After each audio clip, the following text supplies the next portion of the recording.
Homophones అంటే ఏంటి? అక్కడనేమో homonyms అంటే సేమ్ ప్రొనౌన్సియేషన్ అని తెలుసుకున్నాం. హోమోఫోన్ అంటే ఏంటి? సౌండ్ అని అంటాం. హోమో అంటే సేమ్ అంటాం, ఫోన్ అంటే సౌండ్ అని అంటాం. A homophone is a word that has the same sound as another word but is spelled differently. దీని స్పెల్లింగ్ డిఫరెంట్లో ఉంటుంది and has a different meaning ఉంటుంది. స్పెల్లింగ్ డిఫరెంట్గా ఉంటుంది అండ్ మీనింగ్ డిఫరెంట్గా ఉంటుంది, కానీ ఇక్కడ మనం ఇచ్చేటటువంటి సౌండ్ ఏదైతే ఉంటుందో ఆ సౌండ్ అనేది సేమ్ ఉంటుంది. చూద్దాం. TO2, TWO2, TOO2 మూడింటికి సేమ్ మీనింగే కదా, సేమ్ ప్రొనౌన్సియేషనే కదా. నెక్స్ట్ దేర్, దే ఆర్ అని వస్తుంది. దేర్ అని అంటున్నాం దీనే.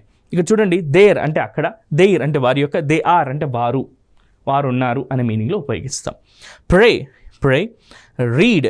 రెడ్. నెక్స్ట్ కౌన్సిల్ అని చెప్పి చెప్తున్నాం. రెడ్ అని. సో V3 ఫామ్లో దీన్ని మనం రెడ్ అనే పలుకుతాం, గుర్తుంచుకోండి.